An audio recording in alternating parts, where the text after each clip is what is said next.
امید ہے آپ سب خیریت سے ہوں گے۔ اگر آپ نے ابھی تک ہمارا چینل سبسکرائب نہیں کیا تو اسے ابھی سبسکرائب کر لیں اور بیل آئیکن کو دبانا بالکل بھی مت بھولیں۔ شکریہ۔ نمبر 10، سستالی چیلان۔ چیلان ایک نوجوان، خوبصورت اور غریب عورت ہے جسے کم عمری میں شادی پر مجبور کر دیا گیا تھا۔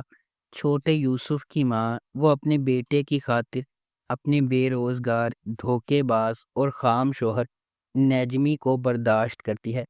7 سالہ یوسف ذہین، دلکش اور نرم دل ہے۔ دیر اثنا چیلان خفیہ طور پر ایک پیشہ ورانہ صحت کے اسکول میں پڑھتی ہے، جب وہ گریجویٹ ہونے کے بعد فرار ہونے کا ارادہ رکھتی ہے۔ نمبر 9، یالی چپکنی۔ حالی ساگا زیورات کی ایک بڑی سلطنت کا مالک اور کورہان خاندان کا سربراہ ہے۔ اگرچہ اس کا بیٹا اورہان اور سب سے بڑا پوتا فواد زیادہ تر کاروبار چلاتے ہیں، پھر بھی وہ کمپنی میں سب سے اہم فیصلے کرتے ہیں۔ اس کا چھوٹا پوتا فرید، جو اس کے بھائی فواد سے بہت مختلف ہے، ایک بہت ہی غیر ذمہ دار نوجوان بیچلر ہے جو ابھی بیرون ملک سے واپس آیا ہے، جہاں وہ تعلیم حاصل کرنے گیا تھا۔ خالص فرید کی لاپرواہی کو مزید برداشت نہیں کر سکتا اور وہ اپنی بیوہ بہو افاقت پر پابندی لگاتا ہے کہ وہ اسے شادی کے لیے ایک اچھی لڑکی تلاش کر کے دے۔ یہ خبر کہ حالی ساگا اپنے پوتے کے لیے دلہن کی تلاش میں ہے، نیلے رنگ سے گازین ٹپ میں کاظم کی حویلی تک پہنچتی ہے۔ کاظم کے امیر ہونے کی واحد امید اس کی خوبصورت بیٹیاں سنا اور سیران ہے۔ نمبر 8، پیاسا۔ جب سالی اکین، ایک طاقتور میڈیا ٹائکون، اپنے ایک چینل پر ایک گپ شپ رپورٹر احسن چیوک کے بستر پر مردہ پایا جاتا ہے تو ایک اسکینڈل پھوٹ پڑتا ہے جس سے ان کی اہلیہ کیریمن اور ان کے بچے پریشان ہو جاتے ہیں۔ برسوں بعد کیریمن ذہنی عدم استحکام میں پیچھے ہٹ جاتی ہے، جبکہ احسن اپنی زندگی کو دوبارہ بنانے کے لیے جدوجہد کر رہی ہے۔ سالی کا بیٹا کینان ایک ایڈکٹڈ اداکار کے طور پر ابھرتا ہے، شہرت اور خوشی کو ترجیح دیتا ہے، جب تک کہ وہ ساحلی قصبے کی ہیڈ سکارف والی لڑکی منور سے نہیں ملتا۔ اپنی کینسر زدہ ماں اور بہن بھائیوں کے نگران کے طور پر پرورش پانے والے منور ہچکچاتے ہوئے اپنے خاندان کے بوجھ کو کم کرنے کے لیے امیر اڈار کے ساتھ ارینجڈ میرج پر راضی ہو جاتی ہے۔ مہندی کی رات کے دوران اس کی والدہ کی موت ہو جاتی ہے اور اڈار نے اس پر زبردستی کھولنے کی کوشش کی تو منور احسن کی مدد سے استنبول بھاگ جاتی ہے۔ نمبر 7، کرال کائبیدر سے۔ یہ سیریز کینان باران کی پیروی کرتی ہے، جو ایک امیر تاجر ہے، اپنی بیوی خاندان کے ساتھ پریشان کن شادی سے گزرنے کی کوشش کر رہا ہے۔ اس کے معاملات اسے اپنی عزت نفس کا سامنا کرنے پر مجبور کرتے ہیں، جبکہ کینان کی زندگی ایک غریب پس منظر سے تعلق رکھنے والی ایک نوجوان خاتون فادی نے بدل دی ہے۔ ان کا رشتہ ایک زوال کی طرف جاتا ہے جو کنٹرول اور آزادی کے درمیان طاقت کی کشمکش کو تلاش کرتے ہوئے سب کچھ بدل دیتا ہے۔ نمبر 6، زیمبیلی۔ یہ سیریز میں دوستی اور بھائی چارے پر زور دینے کے ساتھ زیمبیلی نامی قصبے میں پیدا ہونے اور پرورش پانے والے 4 دوستوں کے میٹھے اور تلخ واقعات کو بتایا جائے گا۔ نمبر 5، جان بورجک۔ یہ سیریز محمد، ایک کامیاب وکیل کی پیروی کرتی ہے، جب وہ اپنی ماں کی موت کے بعد اپنی اجنبی بیٹی دعا سے دوبارہ رابطہ قائم کرنے کی کوشش کرتا ہے۔ راستے میں طویل عرصے سے دبے ہوئے راز سامنے آتے ہیں جس سے ان کی زندگیوں کو تباہ کرنے کا خطرہ ہوتا ہے۔ خاندان کا نازک توازن اس وقت بکھر جاتا ہے جب جیلال کا چھپا ہوا معاملہ سامنے آتا ہے۔ ہنگامہ آرائی ہوتی ہے۔ دیر اثنا اس کی بیوی خاندان اپنے ارد گرد کے انکشافات سے بے خبر تمام مشکلات کے خلاف خاندان کو اکٹھا رکھنے کے لیے لڑتی ہے۔ نمبر 4، صاحب سزلر۔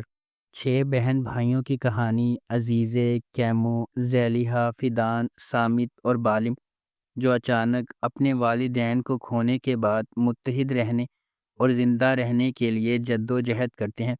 ان کے سانحے کی جڑیں ان کے والدین بالا اور رفت سے ملتی ہیں، جن کی ممنوعہ محبت کا آغاز ماردین کے ایک گاؤں سے ہوا تھا۔ رفت ایک ٹیچر بالا سے محبت کرتی ہے، لیکن ماردین کے امیر ترین خاندان کا امیر اور جنونی بیٹا یابوس اسے اغوا کر لیتا ہے۔ اس کے ساتھ بدسلوکی کے باوجود بالا رفت کے ساتھ فرار ہو جاتی ہے اور وہ جنگل میں ایک ویران زندگی بسر کرتے ہیں۔ 6 بچوں کو سکون سے پالتے ہیں، تاہم یابوس کا بدلہ ان کی دنیا کو تباہ کر دیتا ہے جب وہ ان کو ڈھونڈتا ہے اور ان پر حملہ کرتا ہے۔ استنبول بھاگتے ہوئے بہن بھائیوں کو شہر کے خطرات کا سامنا کرنا پڑتا ہے اور اپنے والد کے قابل اعتماد دوست انکل اسلان سے پناہ مانگتے ہیں۔